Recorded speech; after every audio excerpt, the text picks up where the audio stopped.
दोस्तों स्वागत है आप सभी का अपने इस प्यारे से यूट्यूब चैनल पे।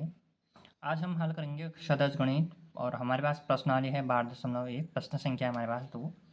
तो हमारे पास प्रश्न है, कोई बर्तन एक खोखले अर्धगोले के आकार का है जिसके ऊपर एक खोखला बेलन अध्यारोपित है। ठीक है, अर्धगोले का व्यास जो होता है 14 सेंटीमीटर है और इस बर्तन या पात्र की कुल ऊंचाई जो है वह 13 सेंटीमीटर है। इस बर्तन का आंतरिक पृष्ठीय क्षेत्रफल ज्ञात कीजिए। ठीक है, तो हमें क्या दे रखा है कि एक अर्धगोला दे रखा है। ठीक है, अर्धगोला कैसा है, खोखला अर्धगोला है और उसके ऊपर हमने क्या लगाना है, बेलन लगाना है। ठीक है, पहले हम यहाँ पर चित्र बना लेते हैं। पहले अर्धगोला है, ये अर्धगोला बन गया। इसके ऊपर हमने क्या लगाना है, एक बेलन लगाना है। ठीक है, ये बेलन हमने क्या कर दिया, इसके ऊपर लगा दिया। ठीक है, तो बेलन लगाया। जब बेलन लगाया तो अब बोल क्या रहा है कि अर्धगोले का व्यास जो होता है 14 सेंटीमीटर। इस अर्धगोले का व्यास जो होता है 14 सेंटीमीटर, यानी कि यहाँ से यहाँ लंबाई कितनी है, 14 है। तो उसकी त्रिज्या कितनी हो जाएगी, उसकी आधी होती है। ठीक है, तो 14 का आधा कितना होगा, 7 सेंटीमीटर। ठीक है, 7 सेंटीमीटर है। इस बर्तन की कुल ऊंचाई जो यहाँ से लेके यहाँ तक की ऊंचाई है, टोटल कितनी है, 13 सेंटीमीटर। ठीक है, याद रखना है कुल ऊंचाई है 13 सेंटीमीटर तो है।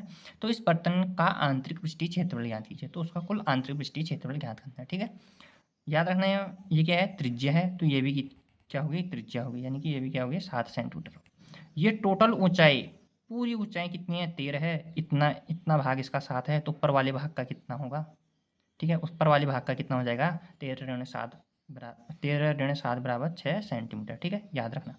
अगर ये समझ में नहीं आए हैं तो उसको ऐसा भी कर सकते हो, जैसे मैंने क्या किया, एक पूरा डंडा खींचा। ठीक है, ये डंडा खींचा मैंने बोला कि ये पूरी ऊंचाई कितनी है, 13 सेंटीमीटर है। इसका इतना भाग जो है वो कितना था, 7 सेंटीमीटर था। तो ऊपर वाले भाग का क्या निकालना था, हमने ऊंचाई निकालनी थी। ठीक है, तो ये कितना आएगा, 6, क्योंकि 6 धन 7 करके तो 13 आएगा ना। 13 क्या था, टोटल था। ठीक है, तो ऐसा आएगा। ठीक है, अब हम जो जो हमने यहाँ पर चित्र में किया हम यहाँ पर लिख लेते हैं। तो सबसे पहले हम लिख लेते हैं कि क्या लिख लिया, कि अर्धगोला जो, सॉरी, बेलन जो है,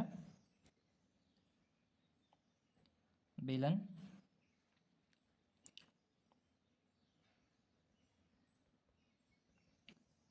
अर्धगोले पर अध्यारोपित है। बेलन अर्धगोले पर क्या है, अध्यारोपित है। ठीक है, या तो आप लिख सकते हो चित्रानुसार बेलन जो है अर्धगोले पर अध्यारोपित है। अब यहाँ से हमारे पास क्या आ गया, अर्धगोले का व्यास। तो अर्धगोले का व्यास, अर्धगोले का व्यास को हम किससे लिखते हैं, डी। डी बराबर हमारे पास कितना आ गया था, 14 सेंटीमीटर। ठीक है, जो हम प्रश्न में देख रहे थे, डी बराबर कितना आ गया, 14 सेंटीमीटर। ठीक है, अब हमने निकालना क्या था, त्रिज्या निकालनी होती है हमने। तो अर्धगोले की त्रिज्या,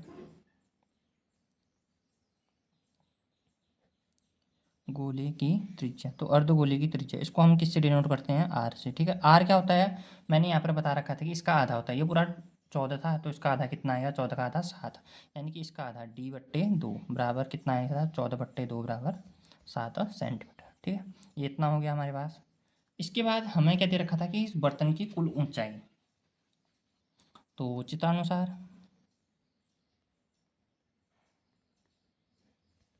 बर्तन की कुल ऊंचाई,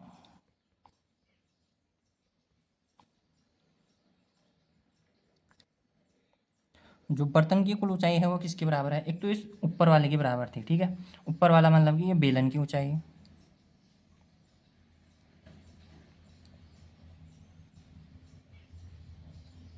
धन किसके बराबर थे, इस नीचे वाले की ऊंचाई, यानी कि अर्धगोले की ऊंचाई, या अर्धगोले की त्रिज्या बोलेंगे हम। ठीक है, अर्धगोले की त्रिज्या। ठीक है, अर्धगोले की त्रिज्या के बराबर है। तो यहाँ पर बर्तन की कुल ऊंचाई हमारे पास कितनी थी, 13 सेंटीमीटर थी, जो कि हमारे प्रश्न में है 13 सेंटीमीटर। बेलन की कुल ऊंचाई माना पहले h मान रहे थे हम, और अर्धगोले की त्रिज्या हमारे पास कितनी निकली, 7 निकली। ठीक है, तो यहाँ से कितना आ जाएगा, तो h का मान निकालना है, तो ये 13, क्योंकि ये धन है तो दूसरी ओर क्या हो जाएगा, ऋण। तो 13 ऋण 7 बराबर कितना, 6 सेंटीमीटर। ठीक है, 6 सेंटीमीटर बराबर h। ठीक है, जो कि हमारे यहाँ पर आ गया था। तो कहने का अर्थ है जितना भी हमने लिखा अभी हमने क्या किया, ये चित्र से लिखा है। ठीक है, अब हमने क्या करना है, हमने अपना अगला काम करना है। हमने क्या करना है कि इस बर्तन क्या निकालना है, हमने कुल आंतरिक पृष्ठीय क्षेत्रफल। तो बर्तन का आंतरिक पृष्ठीय क्षेत्रफल, बर्तन का आंतरिक पृष्ठीय क्षेत्रफल,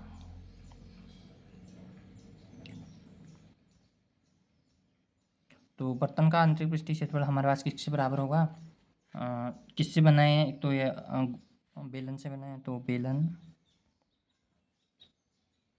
का वक्र पृष्ठीय क्षेत्रफल, वक्र पृष्ठीय क्षेत्रफल, तो बेलन की वक्र पृष्ठीय क्षेत्रफल धन किससे बना है? अर्धगोले का वक्र पृष्ठीय क्षेत्रफल, अर्धगोले का वक्र पृष्ठीय क्षेत्रफल, तो अर्धगोले का वक्र पृष्ठीय क्षेत्रफल। ठीक है, ये दोनों से मिलकर बना है, तो इन दोनों का क्षेत्रफल। तो बेलन का वक्र पृष्ठीय क्षेत्रफल क्या होता है? हमारे पास सूत्र होता है, उसको याद करना आप लोग, 2πr/h। धन अर्धगोले का वक्र पृष्ठीय क्षेत्रफल, इसका भी सूत्र होता है। ठीक है, 2πr²। ठीक है, तो ये आप लोग इसको याद करना। तो यहाँ से कॉमन 2πr, यहाँ क्या बच गया? h, 2πr। आर स्क्वायर को हम क्या ले सकते हैं? r गुणा r, यानी कि कहने का अर्थ है एक r बाहर चले गया, तो यहाँ से क्या बच गया? एक r बच जाएगा। ठीक है, अब हम इसको सॉल्व करेंगे। 2π, पाई का मान कितना होता है? 22/7 गुणा r, r कितना है हमारे पास? कितना आ गया था r? यहाँ से देखेंगे तो 7 आ गया था। ठीक है, 7। h कितना आ गया हमारे पास यहाँ पर? 6 सेंटीमीटर, तो 6 धन r कितना है दोबारा? 7। तो इसको सॉल्व करेंगे तो 7 से 7 कट हो जाएगा, तो 2 गुणा 22 कितना हो जाएगा हमारे पास? 44। कोष्टक है तो इसका मतलब गुणा 6 धन 7 कितना होता है? 13। तो जब हम इसको गुणा करेंगे तो हमारे पास उत्तर कितना आएगा? 572। ठीक है, और इसका मात्रा क्या आएगा? वर्ग सेंटीमीटर, क्योंकि क्षेत्रफल है तो क्षेत्रफल में हम क्या लिखते हैं? वर्ग। तो अब हम लिख सकते हैं, अतः हमें निकालना क्या था? इस बर्तन का आंतरिक पृष्ठीय क्षेत्रफल, तो हम लिख सकते हैं, अतः बर्तन का आंतरिक पृष्ठीय क्षेत्रफल, अतः बर्तन का आंतरिक पृष्ठीय क्षेत्रफल कितना है हमारे पास?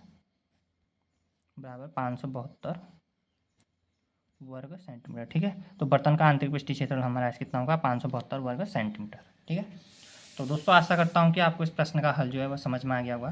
तो तब तक के लिए धन्यवाद दोस्तों।